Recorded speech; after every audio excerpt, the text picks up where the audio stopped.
Welcome to Signal Ahead. I'm Alfred. Today's briefing, Cryptography Academic. Saturday, June 27.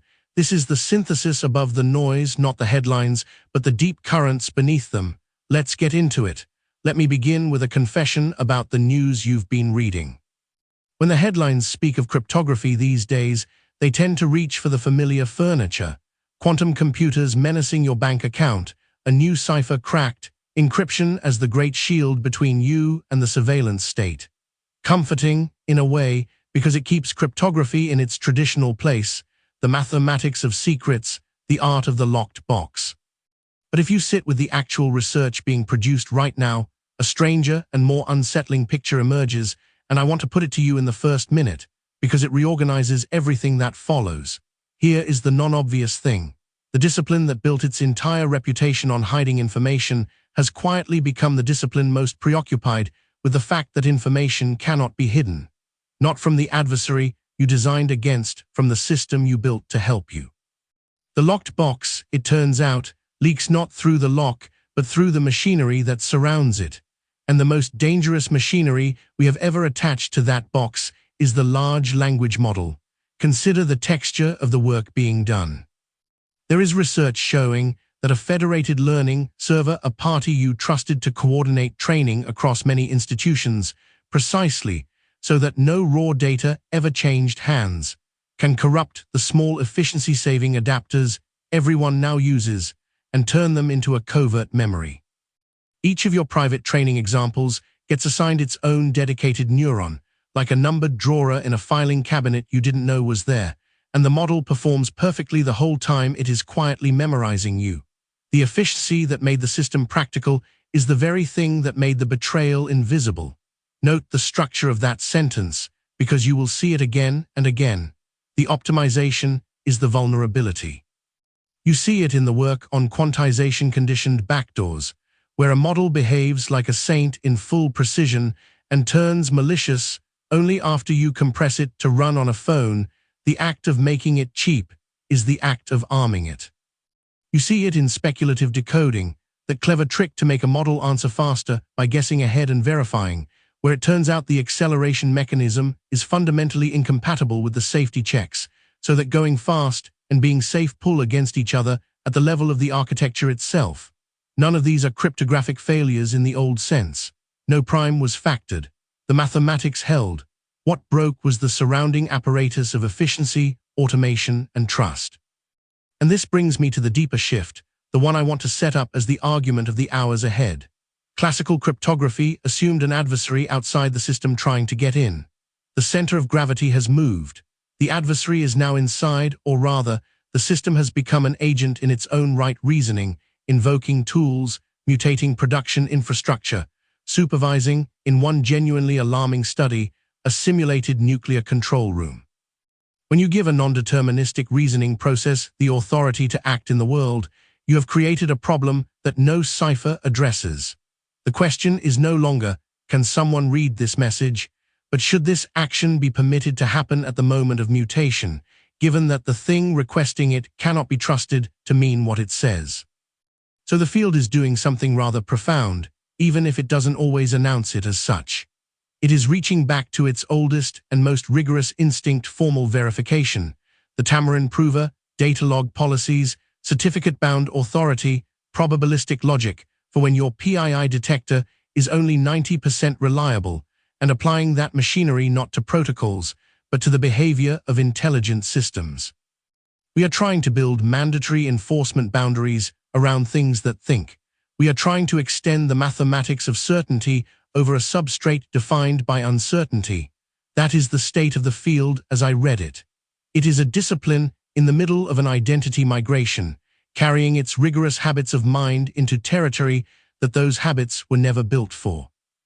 The old work continues, of course, homomorphic encryption straining to run on hardware designed for 8-bit arithmetic, mixed networks reinvented for vehicles passing each other on a motorway, the dreary persistence of developers misusing crypto in the apps that now steer physical robots.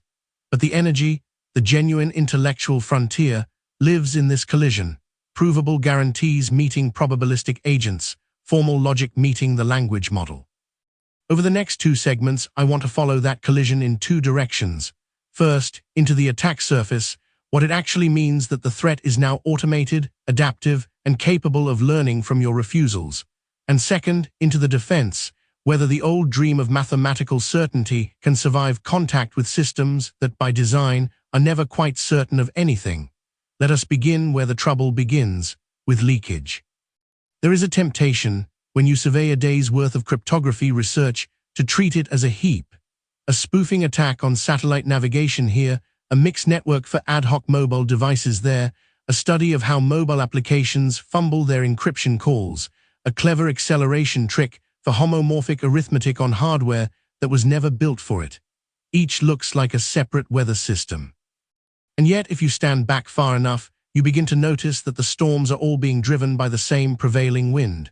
There is a deep current running underneath, and I want to spend a little time naming it, because once you see it, you cannot unsee it.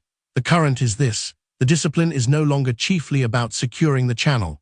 It is about securing the reasoner. For most of its modern history, cryptography concerned itself with a beautifully bounded problem. Two parties wished to communicate. An adversary sat on the wire. The message was the thing to protect, and the message was inert, a string of bits that did not think, did not improvise, did not have intentions of its own. Confidentiality, integrity, authentication, these were properties you could state precisely about an object that stayed still while you reasoned about it. The whole edifice of provable security rests on that stillness. You define a game, you bound an advantage, you sleep soundly. But look at where the anxiety has migrated. The new artifacts at the center of attention are language models, autonomous agents, federated fine-tuning pipelines. These are not inert. They reason, and they reason non-deterministically. And the moment your protected object becomes a thing that reasons, every one of your old guarantees develops a hairline crack. Consider the proposal to keep what one might call mutation authority, the power to actually change the world, to deploy, to delete, to write to a database out of the reasoning process entirely. To insist that an autonomous agent may propose an action but may never directly perform it, that some separate broker must check a certificate against a contract, verify the time window, confirm nothing has drifted, and only then mint a narrow, scoped permission for that one act. Read that carefully and you realize what it confesses. It confesses that we no longer trust the reasoner to be the locus of authority because we cannot prove anything about what the reasoner will decide. So we surround it with a deterministic cage and verify the cage instead. We have given up on the prisoner and learned to certify the bars. The same current explains a paradox that runs through much of this work. We keep trying to do classical cryptographic reasoning about systems that refuse to behave classically. Take the effort to extend formal policy languages, the kind that let you say crisply, this data may flow here, but not there, to cope with predicates that only hold with some probability. A detector for personal information that fails some fraction of the time. You cannot write a clean data log rule over a component that is right 94% of the time and silently wrong otherwise. So the verification itself must become probabilistic, must reason about distributions of outcomes, and refuse the comfortable independence assumptions that made the old proofs tractable. That is the wind again, certainty leaking out of the bottom of every formal claim because the thing being verified has fundamentally a noise flaw. And notice how the threat models invert. The classical adversary attacked the channel. New adversary attacks the training, the fine-tuning, the very efficiency shortcuts we adopted to make these systems affordable.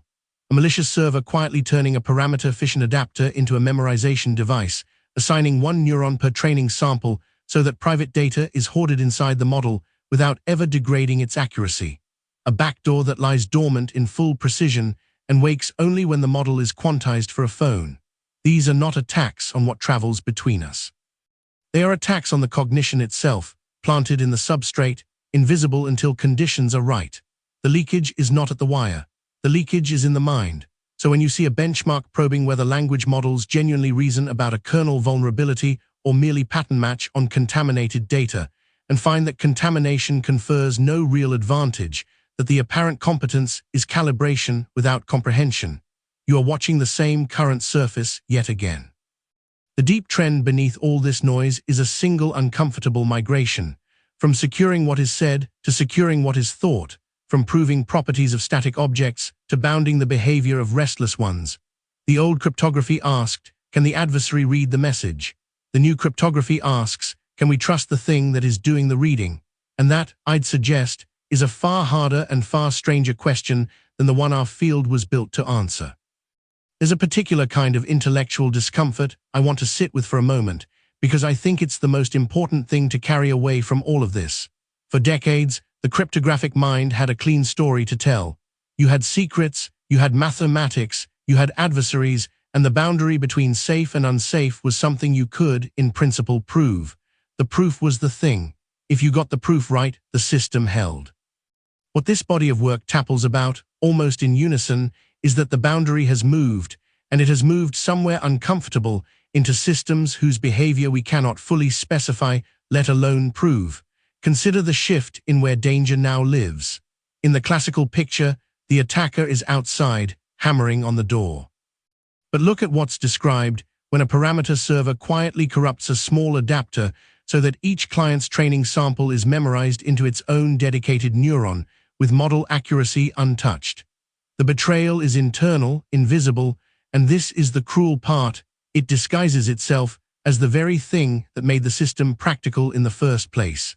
Efficiency becomes the attack surface. The same logic appears in backdoors that lie dormant in full precision and only awaken once a model is quantized for a phone.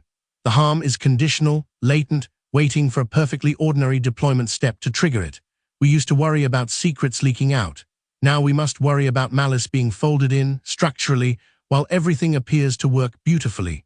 So the first second-order implication is this: utility and integrity have come apart. A system can be entirely useful and entirely compromised at the same time, and the user has no signal that distinguishes the two states. That's a genuinely new problem for a field whose instincts were built around detectable failure. The second thing to watch is the quiet collapse of the assumption that detection is good enough.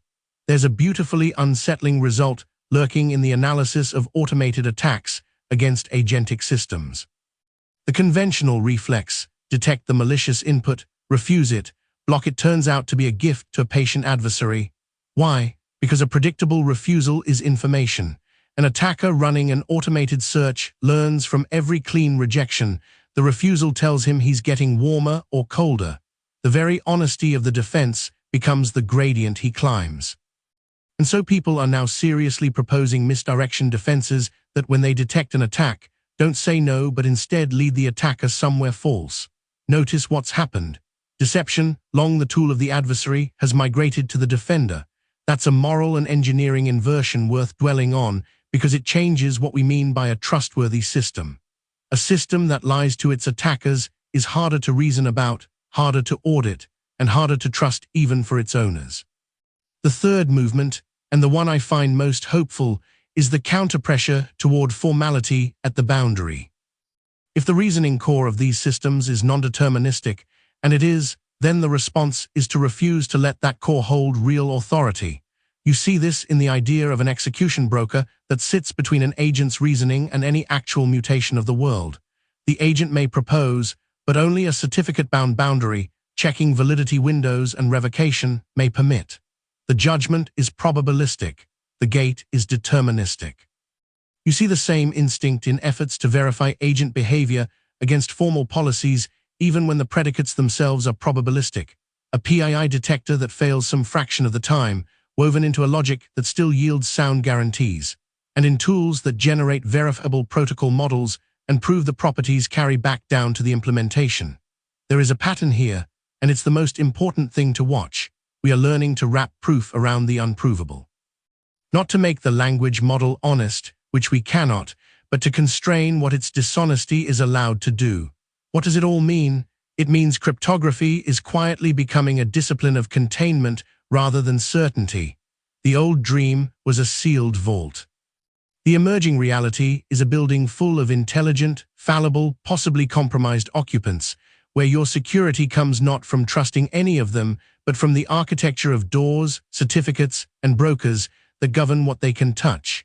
And we should be honest that this is harder and less satisfying than a clean proof. A few things to keep your eye on, then.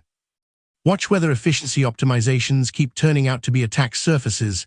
I suspect they will, because compression always discards the redundancy that made tampering detectable. Watch whether deceptive defense becomes normalized and what that does to auditability. And watch, above all, whether the formal boundary approach scales, whether we can keep drawing crisp lines around fuzzy minds faster than the fuzzy minds learn to talk their way past the line. That race, more than any single algorithm, is the one that will decide whether these systems are ones we can live alongside. We'll leave it there. Mind the signal ahead. That's the signal for today. The noise will keep coming. We'll keep finding what's underneath it. This has been Signal Ahead with Alfred. Until next time.